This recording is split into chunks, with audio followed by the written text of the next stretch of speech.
Siyanibingelela nonke balaleli nani babukeli egameni lika Jesu Kristu oyinkosi nomsindisi empilweni zethu. Siyanxusa wonke amagumbi amane omhlaba lapho nilalele khona ukuba nithathe amabhayibheli enu njengamanje nilalele ivangeli lombuso wezulu.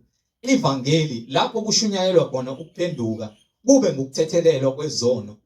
Kubo bonke abantu abalalele njengamanje abafisa ukubhabhadiswa egameni lika Jesu Kristu nabo bonke abanemibuzo mayelana neBhayibheli ungenakho ukuqonda ngenxa yezimfundiso eziningi eziphambene nemibhalo engcwele. Nabo bonke abantu abanesambulo uJesu Kristu oyinkosi nomsindisi esekunikezile isambulo ukuba usithule kuzo zonke izindlebe ezilalele ezimisele ukuza ebungcweleni naseqinisweni ngobufakazi bakho. Uba nixhumane nathi kule mininingwane engizoyishiya njengamanje. Ngizoqala nge-email address ethi izwilenkosi.ujesukristu@gmail.com izwilenkosi.ujesukristu@gmail.com noma i-cellphone number noma i-WhatsApp number la ningakwazi ukuxhumana nathi khona ethi 066 566 9245 066 566 9245.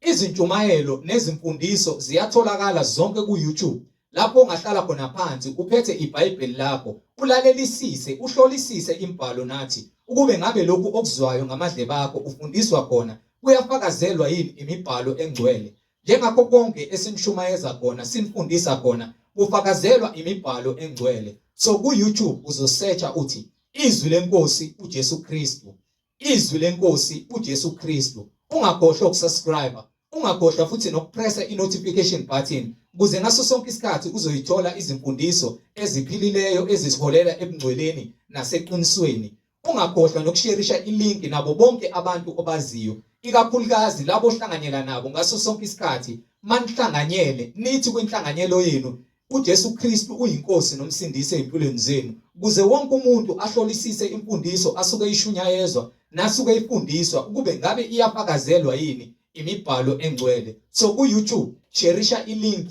izwi lenkosi uJesu Kristu. Asesigobisa amakhanda sivala amehlo sibonge ubaba wethu osezulwini sicele nomoya ongcwele ukuba asoke amadlebe ethu ukuba izwi lakhe silizwe libe yimbewu ehlwanyelwe ngaphakathi emphefumulweni wethu. Ake sigobisa amakhanda sivala amehlo. Baba wethu osezulwini, malingcweliswe igama lakho. Umbuso wakho mawufike. Intando yakho mayenziwe emhlabeni njengasezulwini. Usiphe namhlanje isinkwa sethu semihla ngemihla. Usithethelela amacala ethu njengoba nathi sibathethelela bonke abasonayo. Ungasingenise ekulingweni kepha usindise kokubi ngokuba umbuso ungowakho namandla nenkazimulo uJesu Kristu uyinkosi nomsindisi. Amen. Balaleli nani bazalwane, yamukelani umfowethu uMhlengi Zondi ozobe sihola ngokwemfihlakalo yembhalo umoya ongcwele eselusa yena ongumnini webandla uJesu Kristu oyinkosi nomsindisi. Sheshisani nithatha amabhayibheli sihambisane njengamanje endleleni yobungcwele. Amen.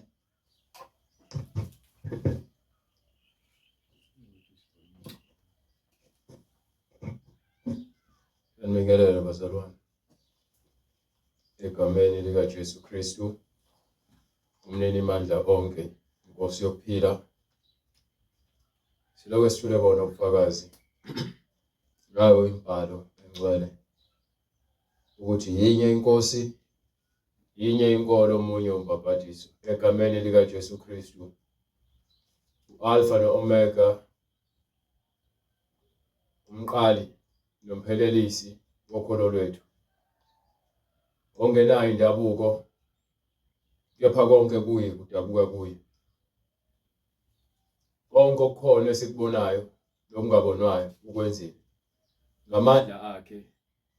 Ekumkhonzeni kwethu simbonga, sidumisa ubukhulu bakhe, samukela amandla akhe kithi nasezintweni zonke ngenxa yokuthi usenzele umusa ukuba simazi ngalesikhathi inyama isahlangene nomphefumulo.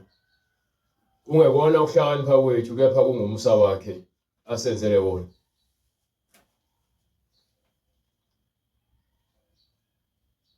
Ngakho-ke sisengaphansi komusa nensindiso lapho esisindisile khona thina besiyizoni. Sizondeka phambi kwakhe ngesono esinukayo. Namanje sisalungiswa singabopheleliswa kukho konke. Siyamcela ukuba asibekezelele ukuba yena uNkulunkulu womusa nobekezelayo. Size sipheleliswe singaphelelwa umusa endleleni kepha sipheleliswe othandweni lakhe lonke ukuze sikwazi ukubonana naye ngosuku olubekiweyo esingalaziyo, lapho khona ethi amazulu ayakudlula nomhlaba uma esezoveza ubuso bakhe ngenkazimulo kaNkulunkulu kwindodana yakhe uJesu Kristu. Uyobe sethumela izingilosi zakhe ukuba ziqoqa abantu umhlaba wonke bazobeka phambi kwakhe, bese ke eyabahlulela abantu ngokwemisebenzi yabo, kuthi laba abakhethiweyo abafaka embusweni wakhe, bese kuthi laba abazilahlayo ngokungafuni ukumamukela uJesu bona bayakulahlwa echibini lomlilo, ukufa kwesibili lokho. uNkulunkulu ongakhethi-ke ubuso babantu nabalala muntu uthi methumela uJohane kumabandla incwadi yesambulo, ukhuluma nawo lonke uhlobo labantu abamile kwipulpit emabandleni befundisa ukuba bame nabo bazihlole baqaphele nalabo abazenza apostoli nabafundisi bakaNkulunkulu abeze ngokuzozuza bekhohlisa ibandla. Incwadi yesambulo sahluko 2 siwela kuverse 10.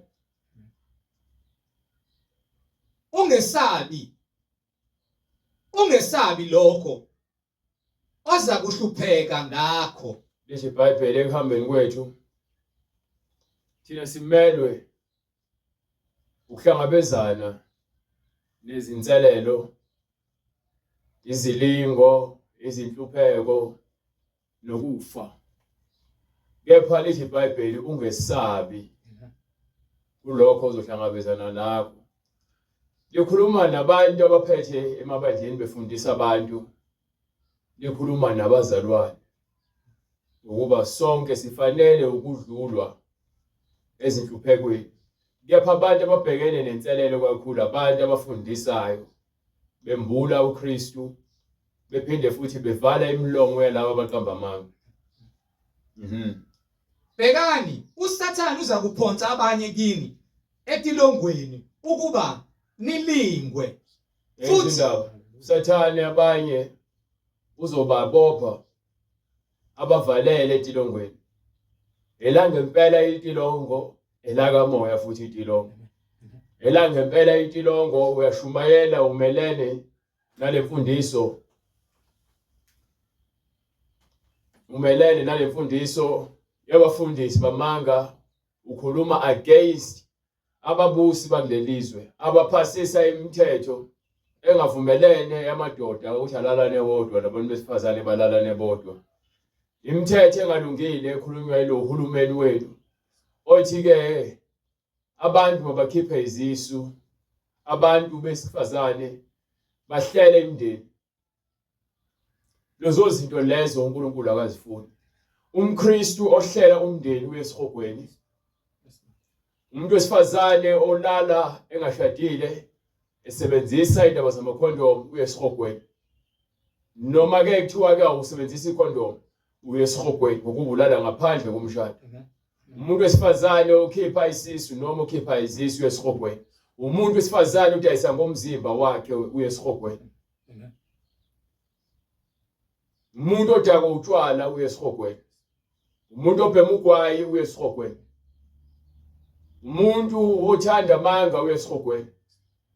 amasela ayesihogweni, izifebe zesihogweni, abanezinhliziyo ezimbi namagqubu bayesihogweni uma bengaphenduki.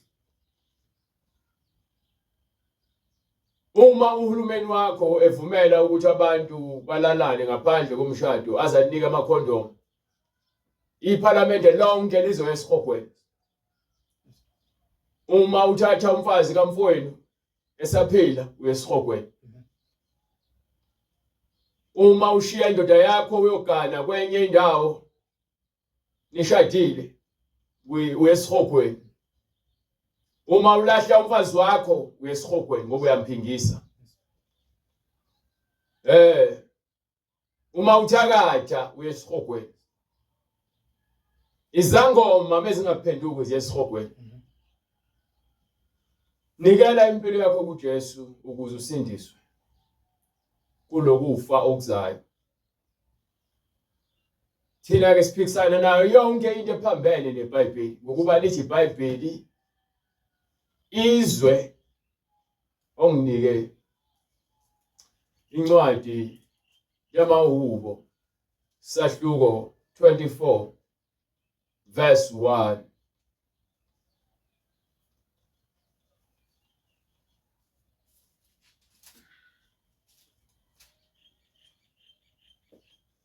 Umhlaba ngokaJehova Nayo indawo. nokugcwala kwawo. Ama-Muslim uma engeza iGesu ayesihogweni.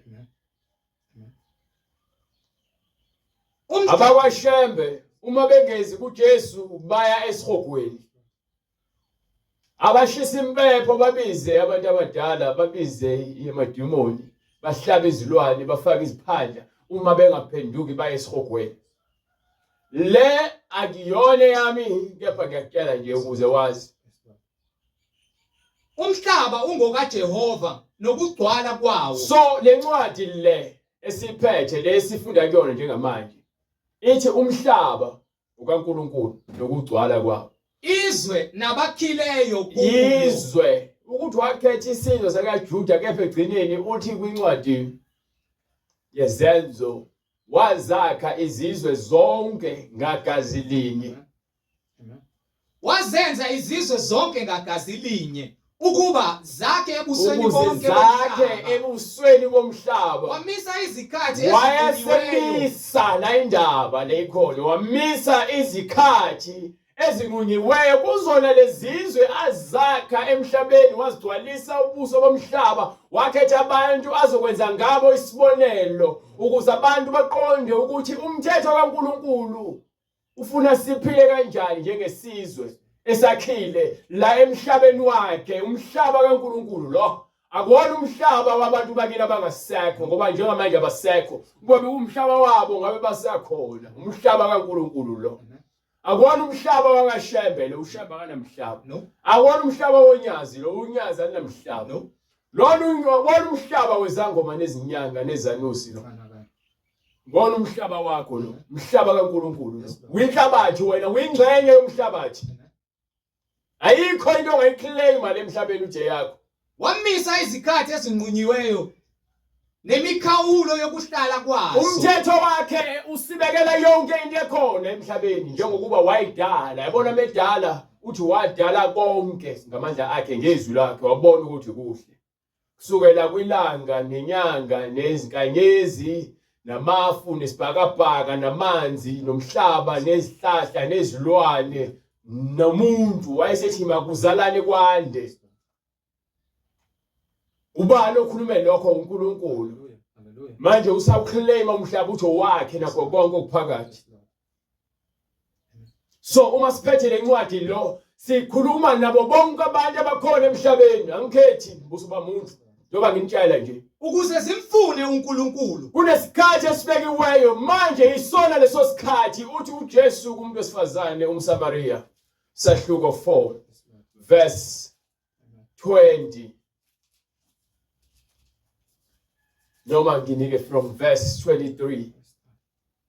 Kodwa isikhathi siyeza. Uthi ke uJesu mayikhuluma nomuntu wesifazane entshela ukuthi nina nithi kukhonzwe eJerusalem. Ababa bethu bathi sasikhonza ihlani. Manje ke uJesu isikhathi siyeza manje yiso isikhathi. Ngokuba nina nikholwa engakwaziyo. Lesikhathi esizayo nizobe ningasayi entabeni, nizobe ningasayi eJerusalem. Ngokuba uNkulunkulu ufuna abantu abamkhonza ngokomoya nangeqiniso. Ngokuba uNkubaba ufuna abakhuleka kuye uNkulunkulu ufuna abantu abakhuleka kuyena ngezwi lakhe lingumoya. Ngokweqiniso ukuthi bazolenza baphelele kubona. Hayi indaba yokuthi uNkulunkulu ukhona ngomoya ngeqiniso bese mva ucathi umemeza uhayize sokhona ngomoya ukuhamba ngezwi. Yabo lembhalo nje siyambule nje siyambulela ukuthi wena uqonda ukuthi uNkulunkulu ufuna abantu abazomkhonza ngezwi lakhe lingumoya. Uthi uJesu lamazi okwakhuluma kunina angumoya futhi ke angukuphila. You understand? Usho uJesu kwincwadi yakhe uJohane sahluko 6 verse 63 uthi lamazwi ongakhuluma nina angumoya futhi angukuphila. So uma lamazwi angumoya ukuthi ke kuma sikholwa kulamazwi angumoya sikholwa kuNkulunkulu ongumoya. Mase uJesu kwincwadi yaJohane sahluko 4 verse 23 kodwa isikhathi siyeza sesikhona manje nakisona isikhathi njengoba bethi ke wazakha izizwe zonke ngagazi linye wazibeka ebusweni bomhlaba wayesebeka izikhathi ezinqunyiweyo nemikhawulo yokuhlala kwezizwe ukuze zimfune kufike isikhathi sokuthi zimfune ukuthi uJesu ke manje isona isikhathi ngokuba uBaba ungumoya. You understand? uNkulunkulu ufuna abantu abazomkhonza bebezwa izwi lakhe. Ezo lonto leyo ukuthini uJesu. Kodwa isikhathi siyeza sesikhona manje nakisikhathi ke ingakho sizovala yonke lensila kaSathana azama ukuyifaka kubantu yokuhlukana ngamabandla ukutshela ukuthi ibandla lakho lamaBaptist Church lamaPentecostal noShembe noma Luthela nayo yonke lemkhosi ekhona manje yamabandla ezakhelwa abantu ngokuqonda kwabo. Asinandaba naleyo nto leyo sifuna kuphe eBhayibhelini sifunda iBhayibheli. Uma ungafuelani eBhayibheli uyesihogweni lapho abakhulekayo ngokuba uNkulunkulu ufuna labo abazokhuleka kuyena labo abakhulekayo abaqiniseleyo bakhuleka ngokukholwa ngokuyenza intando kaNkulunkulu baqinisekisile ekukholweni kwabo ukuthi uNkulunkulu uyena ongumnini mandla onke. Beyakukhuleka kuBaba ngomoya bazakukhuleka kuBaba ngomoya nangeqiniso bazohamba ngezwi. uJesu sifundise ukuthi sabe ngezwi so abantu abakholwayo bakholwa izwi bakhuleka kulizwi ngomoya nangeqiniso ngokuba uBaba ufuna abakhuleka kuye abanjalo. uNkulunkulu ungumoya. uNkulunkulu yini? Ungumoya. uNkulunkulu ayini uShembe?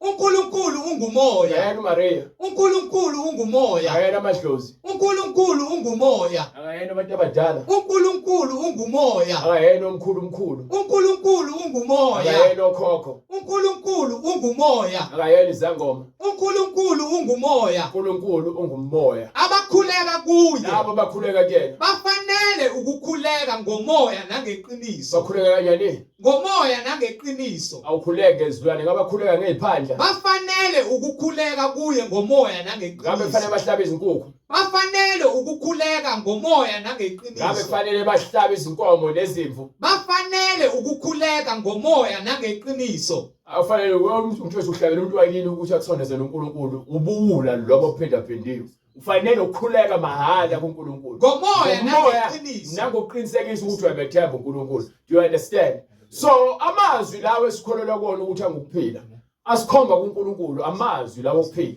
Uthi uJesu ke lamazwi lawo engiwakhulumayo angukuphila. Utheni uJesu? Ngumoya ophilisayo. Uthi umoya usho ukuthi njengoba unomoya kwena uphefumula uma kuphuma umoya emzimbeni wakho sekuphelile ngawe. Inyama ayisizi lutho. So le iziza kancane inyama mele isho iBhayibheli. Ayizuzi lutho ngoba iyafa iphinde njabathini.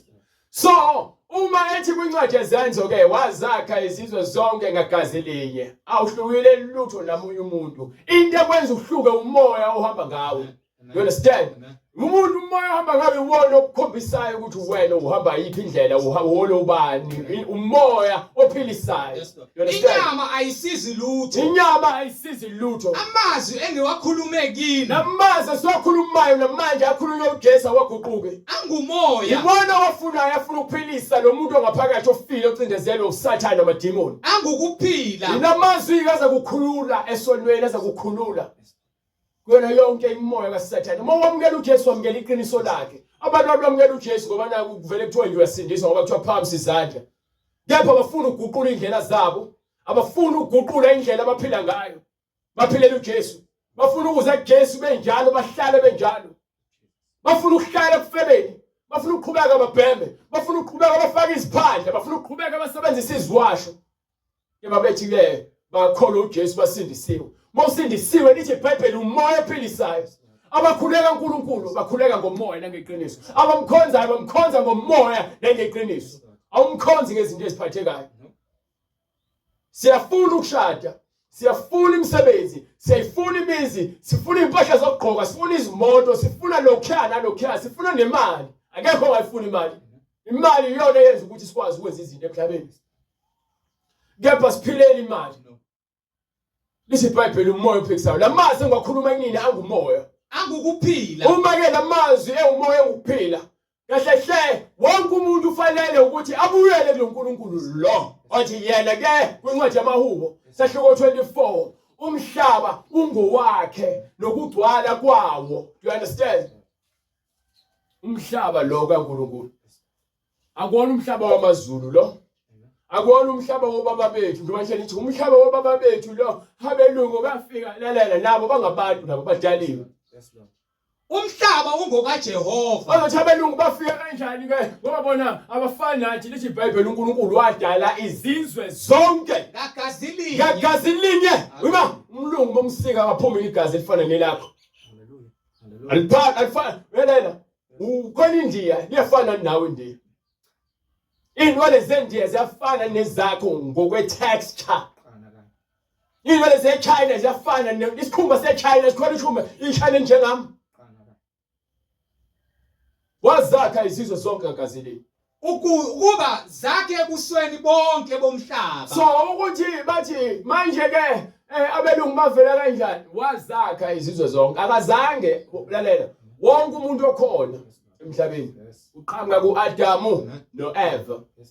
Njengoba ubona iChina liqhamuka kuAdamu noEva. Ubona iNdiya uAdamu noEva. Ubona iKhaladi uAdamu noEva. Ubona mina njengoba nginje uAdamu noEva. Ubona isishawa oalbino Adam noEva. Uthi uNkulunkulu umhlaba uyawuhlobisa ngendlela afuna ukuhlobisa ngayo. Mawubona izinyoni awubona inyoni uhlobo olulodwa. Izinyoni igama ngithi. Nathi khona abantu ngithi. Khona izinja ngithi. Khona izinkukhu ngithi. Ngabe ziyefana. Ngoba uNkulunkulu uyahlobisa ufika yakhe isilwane asihlobise ngendlela. Akha kodwa wakha isilwane esiwuhlobo olulodwa ngohlobo oluthize. Wathi mesezalana ngokuzalana uyena udesignayo ukuthi ke zizophuma zibe kanjani. Hallelujah. Wise master good. Hallelujah. So manje mengisho ama-aphula khona isihlahla sama-aphula. Khona isihlahla sama-grapes. Ama-grapes akhipha kuhlaza. Aphinda akhipha bomvu. Aphinda akhipha mexile. Kanjani ama-aphula. Khona kuhlaza, khona bomvu. uNkulunkulu owanzile ukwazi ukuthi kwenza kanjani lokho. You understand? So awunakho ukuzitshela inhlakaniphile mina ngitshela ukuthi hayi ngiyazi uNkulunkulu wenza kanjani. uNkulunkulu uthi wazakha izizwe zonke ngagazi linye wazigcwalisa ebusweni bomhlaba. So ukuthi wena ubona abalungu engazi ukuthi umlungu umuntu omnyama India iKhaladi kepha iBhayibheli lithi wazakha izizwe zonke ngagazi linye. Noma ngabe uyafika esilwaneni naso beliphuma igazi isilwane sakhe ngoba khona izilwane ezingafani. Khona izilwane ezingenalo igazi, khona izilwane ezinegazi. Lezi zilwane ezinegazi zibizwa ngokuthiwa ama-mammals ngesingisi. Bese kuba khona lezi ekuthiwa azinalo igazi. Eliningi mhlawumbe ngasho njalo uthola ukuthi bizwa zona ngama-reptiles. Ama-reptiles ilezi zilwane ezifana no-fish.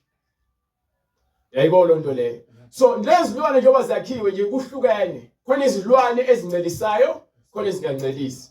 You understand? Ngisho emanzini khona ezincelisayo, khona ezingancelisi. La emhlabeni khona ezincelisayo, khona ezingancelisi.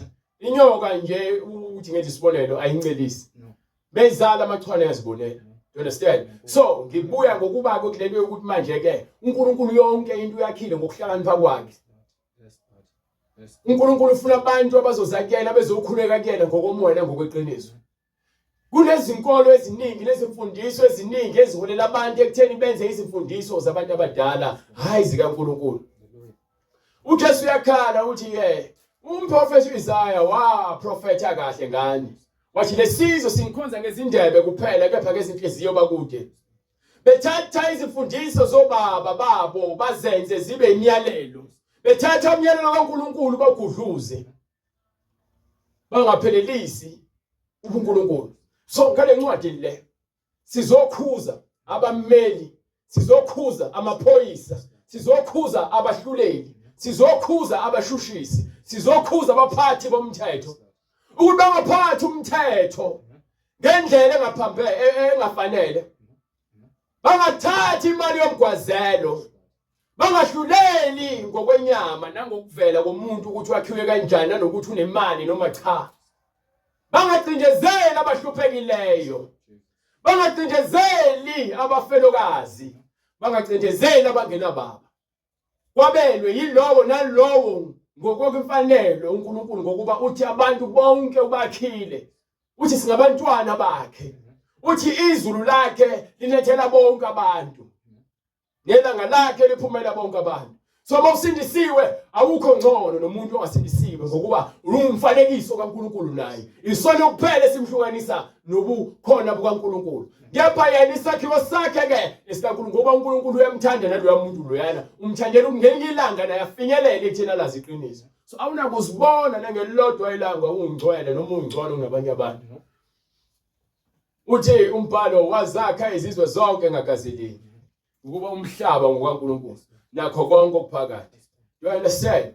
So uthi wayesebeka izikhathi nemnqumo ngokwakhala kwazi ezweni ukuze uzimfune uNkulunkulu ingabe zingamuzwa zimfumane ingani kakude kulowo nje kungakhona oshumayelayo izwi ashumayela iqiniso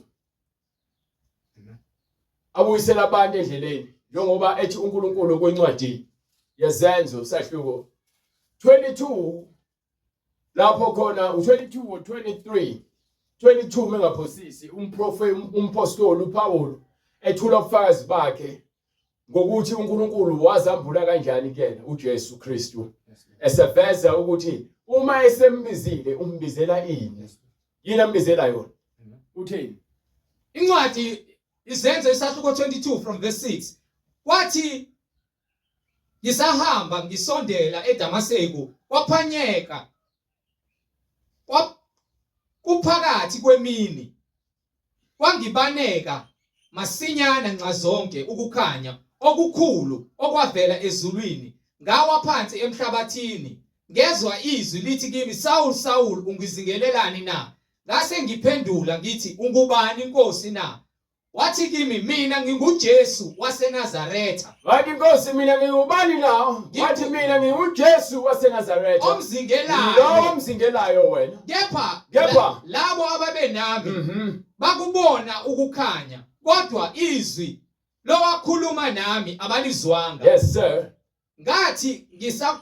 Ngathi ngizakwenzani Nkosi na inkosi yayisithi kimi sukuma uye eDamaseko uzakutshelwa khona konke okumiselwe ukuba ukwenze kepha njengokuba ngangingasaboni ngenxa yenkazimulo yalokho kukhanya ngaholwa ngesandla yibo ababenami ngafika eDamaseko uAnanias othile indoda ekholwa ngokomthetho oyefakazelwa yibo bonke abaJuda ababakhile khona weza kimi wema wathi kimi Saul mzalwane buya ubone mina ngase ngibona ngaso leso sikhathi wayesethi uNkulunkulu wawobaba wakumisela ngaphambili ukuyisa intando yakhe nokubonisa olungileyo nokulizwa izwi eliphuma emlonyeni wakhe ngokuba uzakuba ngufakazi wakhe kubantu bonke walokho okubonileyo nokuzwileyo manje ke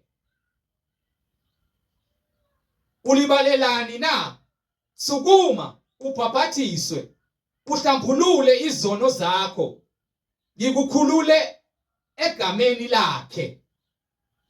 Okay, nabu ufakazi kaApostle Paul angakoqedi ophela umvezele futhi usahluko 26 from verse 15 nakhona futhi ngifuna aveze ukuthi uNkulunkulu umbizeleni njengoba ethi ufuna abone oyedwa lo ombizileyo bese ahamba yofakaza ngaye. UApostle Paul ufuna aqala athule ubufakazi bakhe ukuthi uhlangana noJesu kanjani, ube ubani yena ngaphambili. Abapostoli abaningi manje sebabapostoli ngemlomo. Uhambo labo loJesu nokuthi uJesu bathathe kuphi asilwazi. So manje sithola ukuthi bangabapostoli abazenza abapostoli njengoba isho incwadi eSambulo ukuthi ke siyabahlola ngembhalo phela ukuthi ke ubufakazi babo bukuphi. Kuba phela abapostoli babe noJesu ibona abanikwa amandla kuba bengena bephuma abezwa yonke into babona izimangaliso zakhe base befundiswa bagcwaliswa ngomoya ingcwele. Bese kuba khona umpostoli Paul owayezingela ibandla owahamba eDamaseko.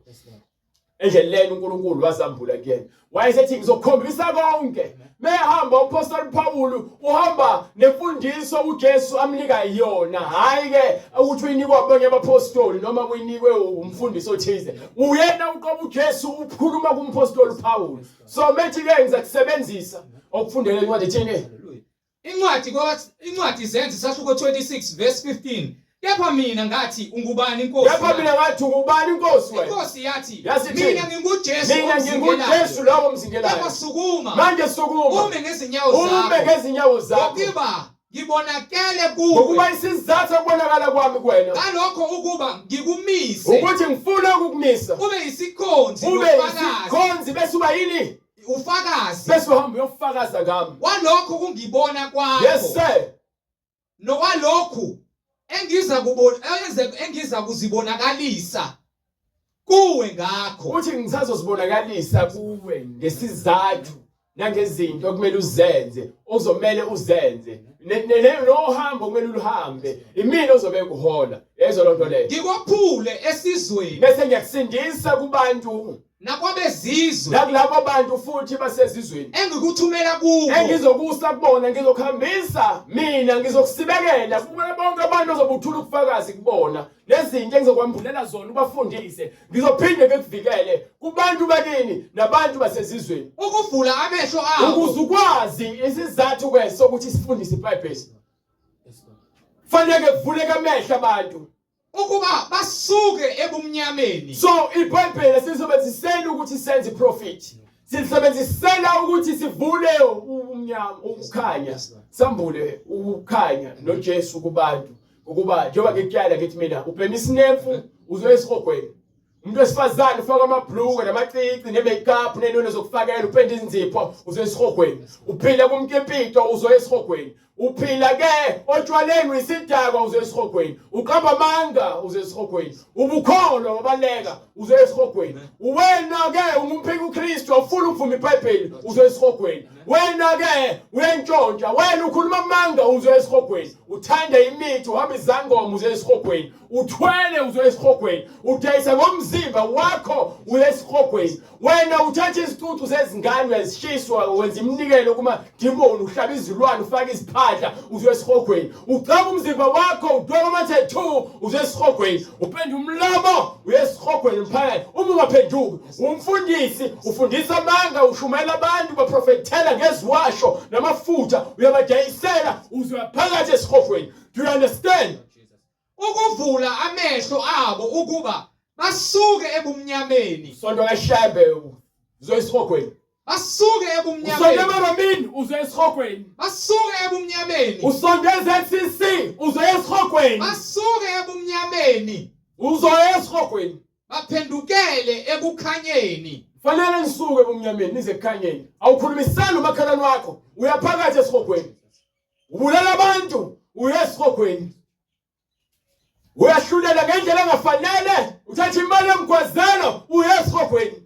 Ukhuluma skandi uyesihogweni. Ukhuluma hip hop ne-R&B uyesihogweni. Ushaya amapiano uyesihogweni. Glory to God, hallelujah. Basuke emandleni kaSathane. Bonke abantu abagqokela ukubukwa nabahamba ngezimoto ezintshontshiwe nezimoto ke abazigebengile bayesihogweni. bonke abantu abatshela ukuthi abantu abakhiphe izisu ngoba befuna isikhundla eParliament bethi ke abantu abanikwa amakhondom bayaphakathi esihogweni. Umbuso walelizwe wonke mawaphenduka lalela wonke umuntu ophikisana nalencwadi yomthetho kaNkuluNkulu othi yena ke umhlaba owakhe lokho konke okuphakathi uyesihogweni. Angidlali futhi uNkulunkulu kutshela uma singayenza intando yakhe siyesihogweni. Basuke emandleni kaSathane. Sizokhishwa kumandla obumnyama kaSathane. Baphendukele kuNkulunkulu ukuze bamukeliswe ukuthethelelwa kwezono. Ubheka insangu uyesihogweni. Uma ungafuni ukuphenduka, lingakho iBhayibheli lithi phendukani. Shiyani lezinto engizishoyo. Shiyeni phansi. Thatha uJesu. Nowentshela abantu abagcina amasabatha. Wena uzoya esihogweni. Wena utshela abantu abagcina amasabatha esihogweni. Tshela abantu ukuthi abagcina amaphasika. Ayikho into egcinwa ngephasika. Wesihogweni ngoba lifundisa izinto ezingekho. Baphendukele kuNkulunkulu. Lalela, uJesu kwincwadi yaMathewu nencwadi futhi yaLuka uthumela abafundi bakhe uthi hambani neshumayela ngaphambi kokuthi aqale akhushulele ezulwini esakhona enabo. Ubanika amandla ukuthi abahambe.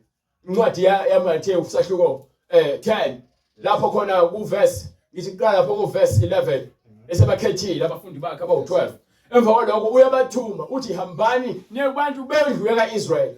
Nihambe niyoshumayela naleli ivangeli. Ningayi kwabeke izizwe.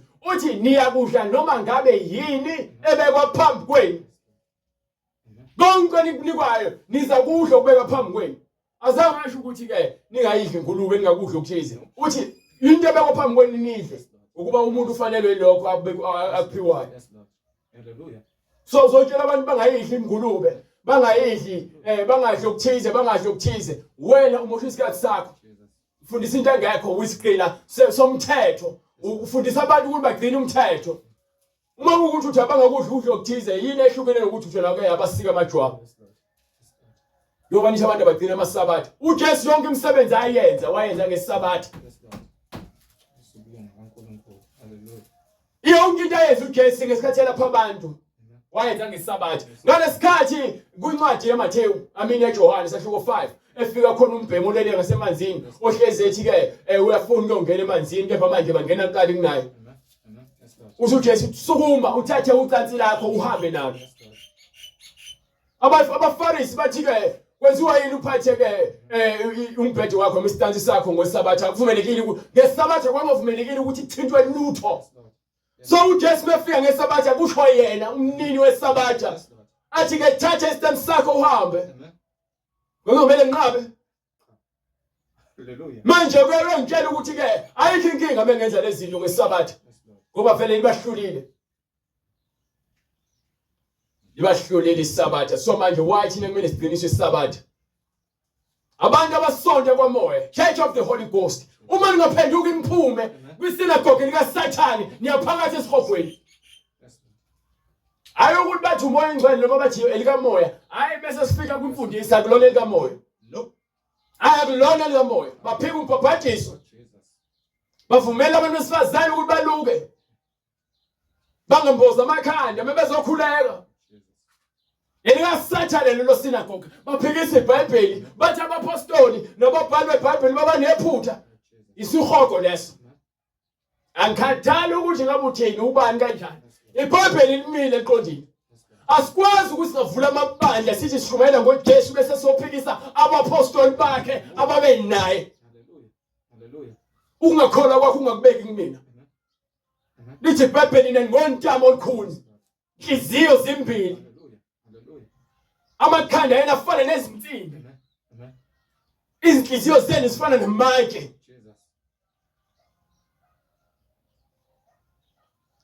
amabandla agcwele mahala nje abantu bayesihogweni ngokuba izono zabo bazithwele abakhululwe ezonweni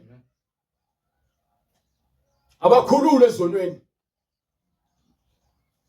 abantu besifazane bagqokiswa noma kanjani kuba vele benziwa abaqwayizi ngaphakathi esontweni wona amabandla asibiza ngamaKristu mohamba ngeBhayibheli awunako ukuziqhathanisa nabantu basezweni awunako ukuzifanisa nabantu basezweni awunako ukukhuluma njengabantu basezweni. Jesus. Yes, Lord. Ayilema kuthiwa ukuthi ngikholwa ngenhliziyo anginandaba. Yes, Lord.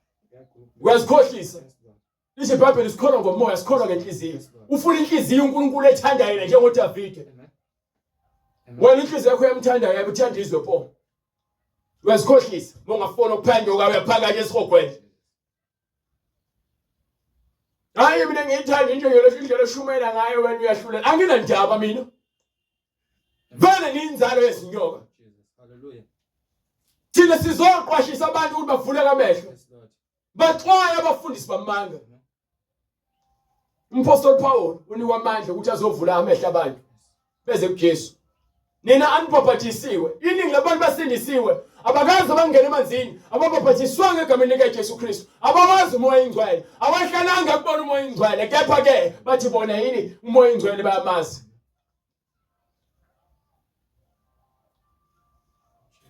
Ngeke uNkulunkulu ukutshele mina azoziphosa ahlale nawe wena uhleli endlini yezingulube. uNkulunkulu uzokhipha kwindlu yezingulube, azokugeza ngezwi lakhe, ahlambulula kuphelelise kuyena. Ukuthathe kuphi endlini yezingulube? Yes, Lord.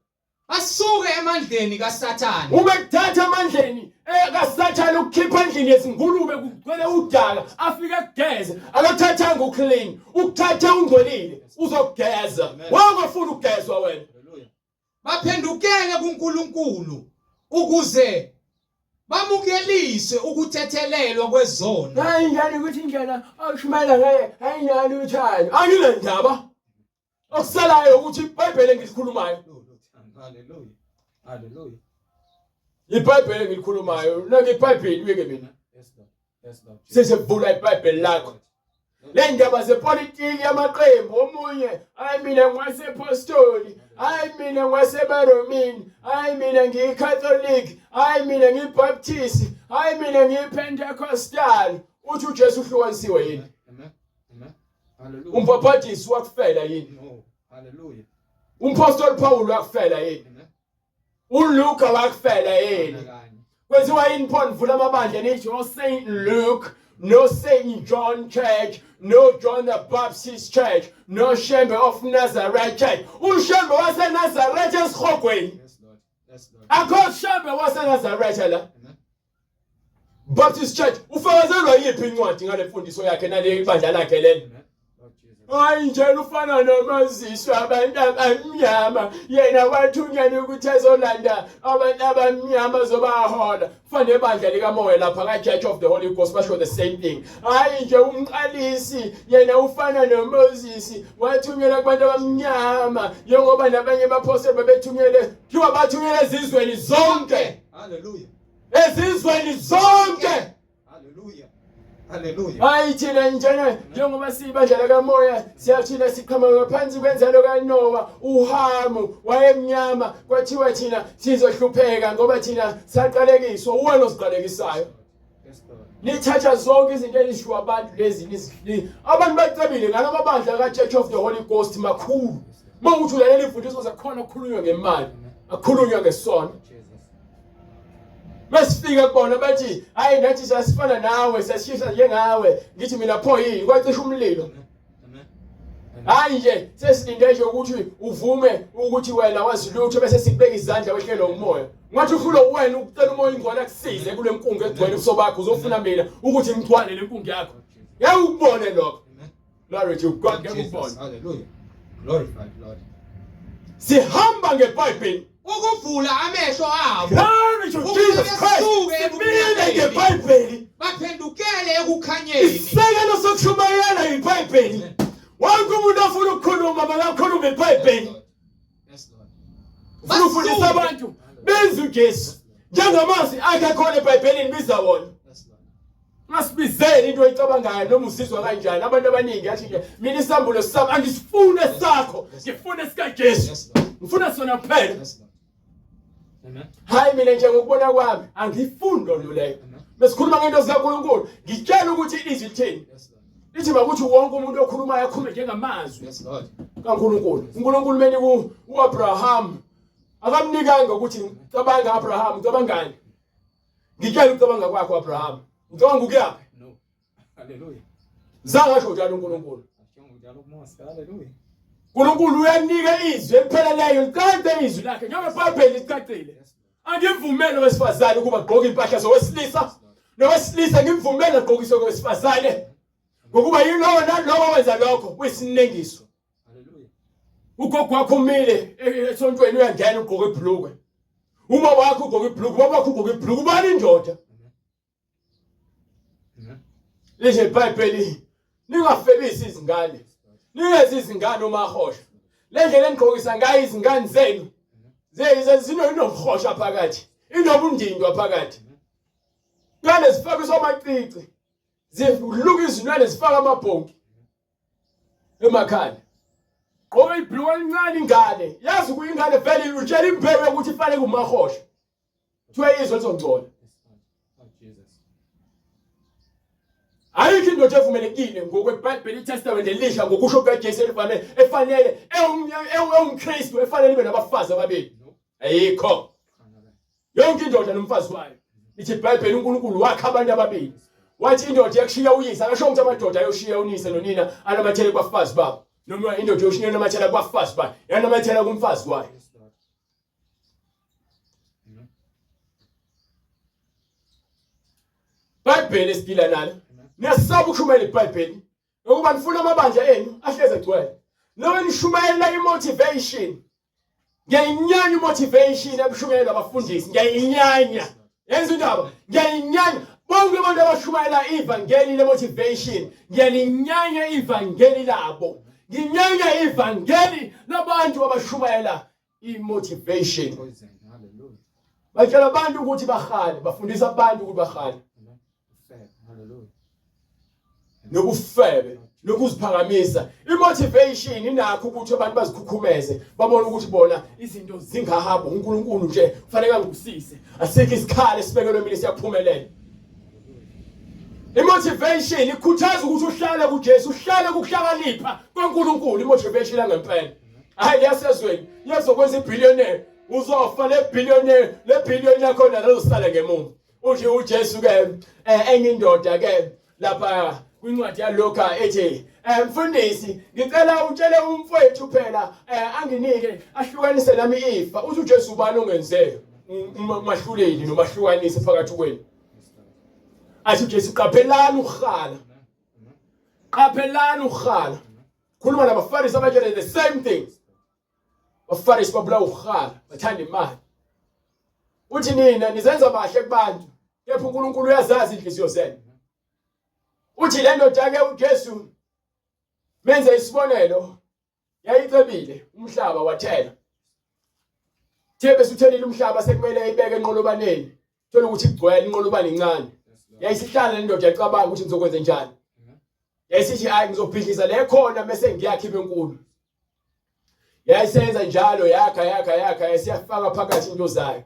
Yayisithi ke enhlizweni yayo hayi ke ngizoke ngihlale phansi ke manje nginethezeke ngidle ngijabule ngiphuze iwayini kube mnandi. Lithi iBhayibheli lase lifika izwi uNkulunkulu wathi siwula. Hallelujah. Uyayithola? Hallelujah. Lithi siwula. Awazi ukuthi ukufa kwakho kuzakufunwa namhlanje.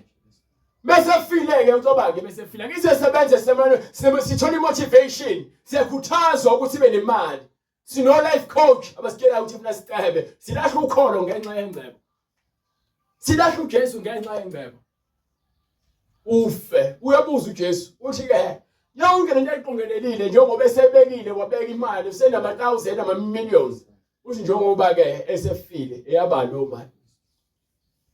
Imndeni iyaqhakeka phaka nendawo kubangwa amafa kubangwa izimali kubangwa amabhizinisi kuyathakathwana abantu bathwala ngengane zabo befuna imali. Abafundisi bahamba bayabathakana nasezinyangeni bayofuna imithi yokuthi amabandla abo ayaqine. Lima liqine kusasa uyafa le mali athi uyisukela ngoba neyithanda imali.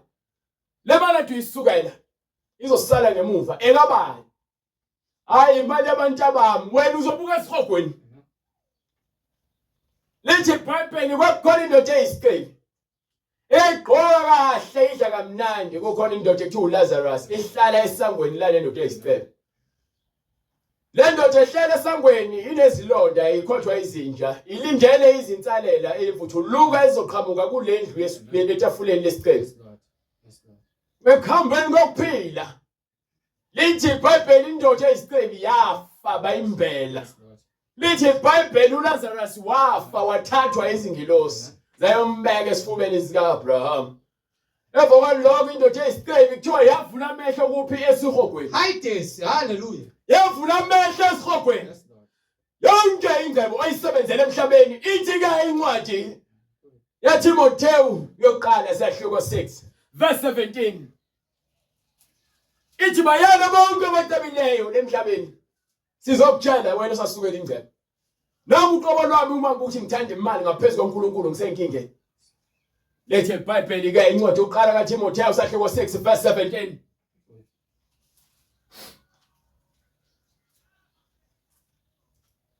Yala abacebileyo. Nina nonke emtabileyo njengamanje ngemali enibona ukuthi ke nakho konke emhlabeni. Lamanje ngokuthi bangakhukhumali. Yekani ukuziphakamisa, yekani ukuzikhokhomeza. Bangathembeli Nithembele entweni wrong. uJesu ke ingazibekeli ingcebo emhlabeni. Lapho khona amasela, Amen. ukugqwala, Amen. ukubola, Yes, Lord. nenyulo. Hallelujah. Ngokuba yonke lento emhlabeni iyaphela njengoba kukhona amasela angayithatha yonke lento nayo. Yes, Lord. Kukhona ukugqwala ingangcola lento nayo. Amen. Kukhona inyundi ingaphinde futhi ibaleke lento nayo. Yes, Lord. Yes, Lord. Uthi ngepha sibekeleni ingcebo yenu ezulwini. Kanjani? Philani impilo engcwele. Philani impilo engcwele. Uthi batsheleni labo abacebileyo ukuthi ke mabafunde ukwabela abampofu. Yes, Lord. Kepha mabathembele kuNkulunkulu Bese bethatha ithemba labo balibeke kuNkulunkulu. osicebisa ngakho konke. uNkulunkulu usinika izibusiso ezingaphezulu kwalengcebo ephelayo emhlabeni. Sithokoze ngakho. Bese sithokoze ngani? Ngakho. Ngokuceba kuNkulunkulu ukokamoya ukuphila okungcwele. Bese- Impilo engcwele inkulu ngaphezulu kwakho konke okhona emhlabeni. Benze okuhle. Bacebe ngemisebenzi emihle. Siceba ngani? Ngemisebenzi Siceba emihle. ngemisebenzi emihle. Baphane. Bese sifunde ukwenza njani? Baphane. Babelane. Funde ukupha, ufunde ukwabela abampofu. Kwenze kanjani isikhathi ke uJesu ehlangana nendoda eyisicebi? Izothi imfundiso omuhle. Lord Jesus. Yini engayenza ukuze ke ngingene embusweni kaNkulunkulu? Uthi uJesu ubiza bani ngomuhle? Akekho noyedwa omuhle. Kepha uyedwa uNkulunkulu kuphela omuhle. Basathi ke uyazi imiyalelo. Ungaphindi. Ungantshontshe. Ungafakazi ngamanga. Yes, Lord. Hlonipha uyihlo nonyoka. Thanda amakhono yobuzithanda. Sisemunyayo ngikwenzile nje kusukela emncaneni kwami konke lokho. Uthi awusale lento eyodwa manje. Hamba odayisa onakho uwabela abampofu. Yayinyuka ubala indoda ebusweni. Yaflathela yahamba. Uthi uJesu hey kunzima ukuthi abantu abayizicebi bangene embusweni kaNkulunkulu. Bahlulwa ikameli engakwazi ukungena ngembobo yenaliti. Ukuba bonke abantu abacebileyo kuyongena kanzima embusweni kaNkulunkulu ngoba bathembele kwizinto eziphathekayo. Bahlulwa ukwenzela umusa abantu abahluphekileyo. Ngoba bathembele kwingcebo. Babona belahlekelwa ingcebo balahlekelwa ukuphila. Songani ohluphekile ubona ukuthi wena unako ukuphila. Ukuphila ukulunga. Ukuhlupheka kwakho akwenza ukuthi uqamba amanga untshontshe ufebe udayise ngomzimba wakho noma uhambe obesigqila sezidakamizwa.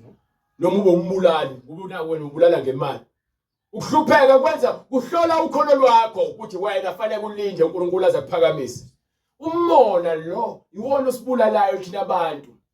Into ebulala izwe ubufebe, udlame, umona nokuhala. Lifile izwe ngenxa lezo zinto. Bonke abantu abafuna uJesu lithi iBhayibheli wazenza izinto zonke ngakhazelini. Angikhathali ukuthi ngabe ukhonza kuphi. Ngifuna iBhayibhelini, thatha iBhayibheli lakho ulivule. Ngangitshela ngomfundisi wakho, ngitshele ngeBhayibheli. Mawukuthi usahola umfundisi iBhayibheli awulizwa, usenkingeni. Ukuba umfundisi wakhe impumputhe, nawe uyaphakathi esihogweni njengayo. Amen. You understand? Amen. Ukuba impumputhe ihola impumputhe. You understand? Ukuthi uphatheka kanjani ngale mfundiso anginandaba mina kutshele mina. Into enendaba nayo ukuthi ngoba uliphathe leBhayibheli lakho sihlole imibhalo. Ngoba uliphathe iBhayibheli lakho ayikho into engayikhuluma nawe. Uzongitshela ngemizwa yakho nangobuhlungu benhliziyo yakho.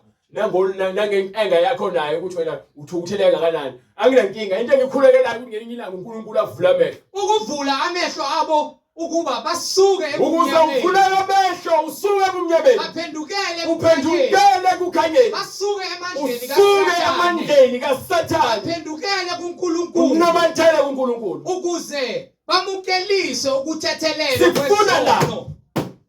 Babani wasala lethi uGod ubiziwe. Hallelujah.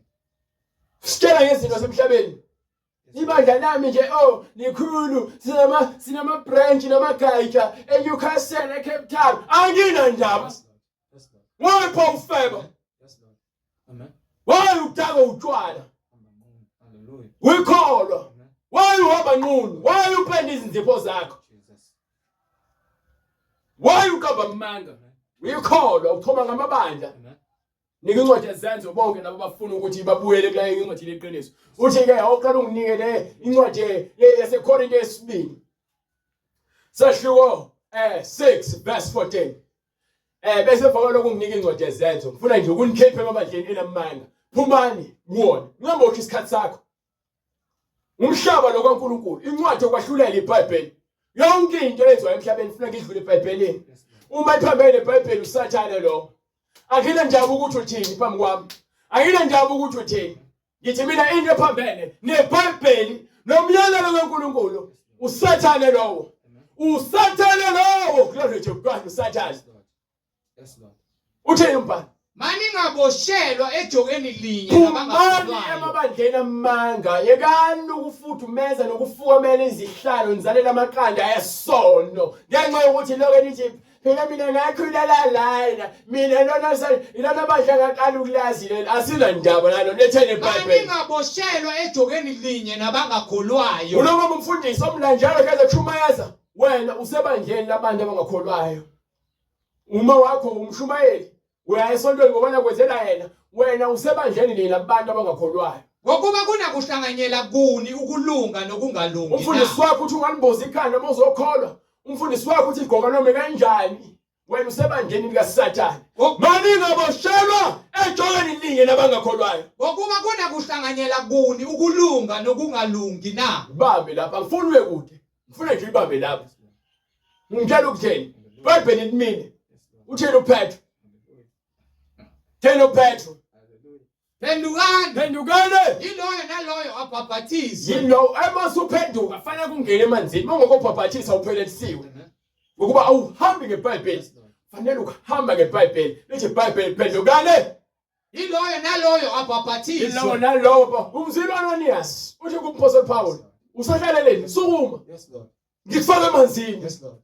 Ukuze uhlambulule izono zakho. Hallelujah. Umoya engcwele vele usekunikile Yes, ubuyena. Lord. Sekumele noma kuthiwa wamngena umoya engcwele eqala. Hallelujah. Kepha amanzi wona ufanele ungena kuwona. Yes, Lord. Glory to God. Hallelujah. Hallelujah. Jesus Christ. Hallelujah. Yeah.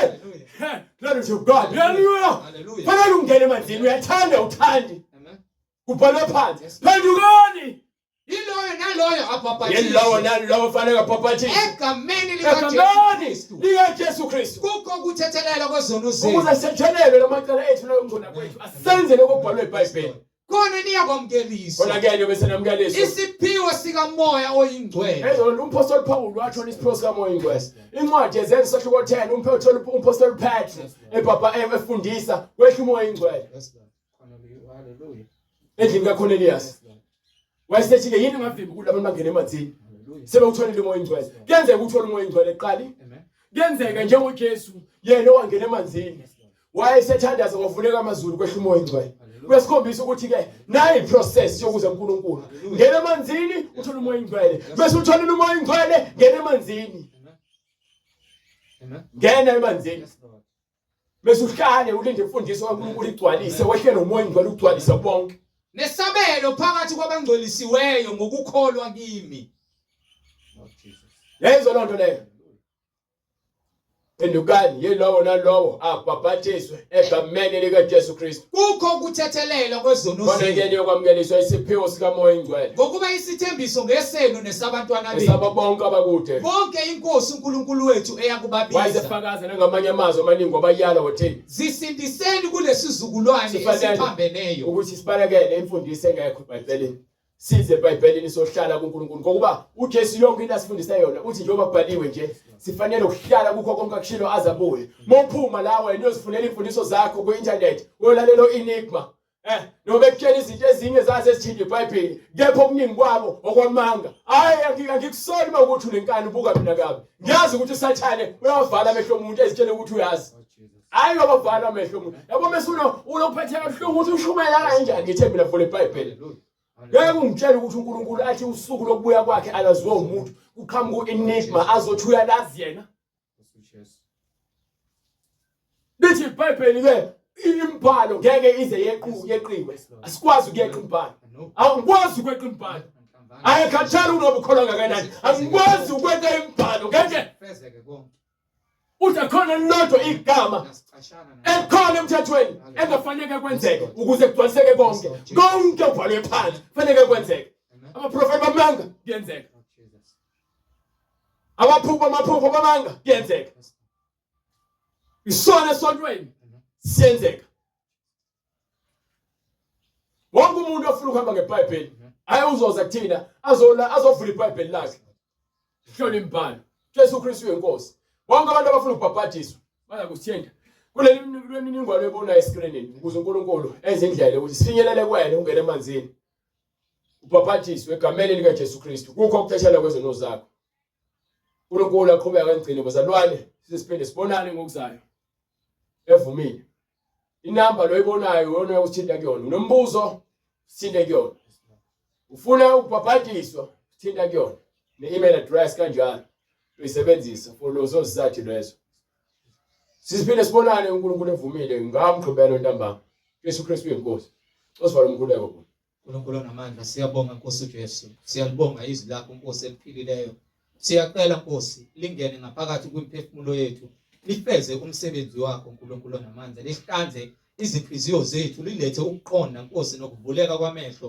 ngokuba Nkosi isitha uSathane sithumbe abantu emhlabeni ukuba bangabi nakho ukuqonda kepha ngoJesu Kristu oyinkosi nomsindisi ofike wasithumba kulapho besithunjwe khona wanika abantu izipho wavula amehlo ethu ngezwi lakhe thatha udumo namanje emoyengcwele egameni lakhe elihle Nkosi uJesu wena wedwa ungumnini mandla onke uyinkosi nomsindisi siyakubonga uNkulunkulu namandla egameni elihle lakho Nkosi uJesu manje naphakade amen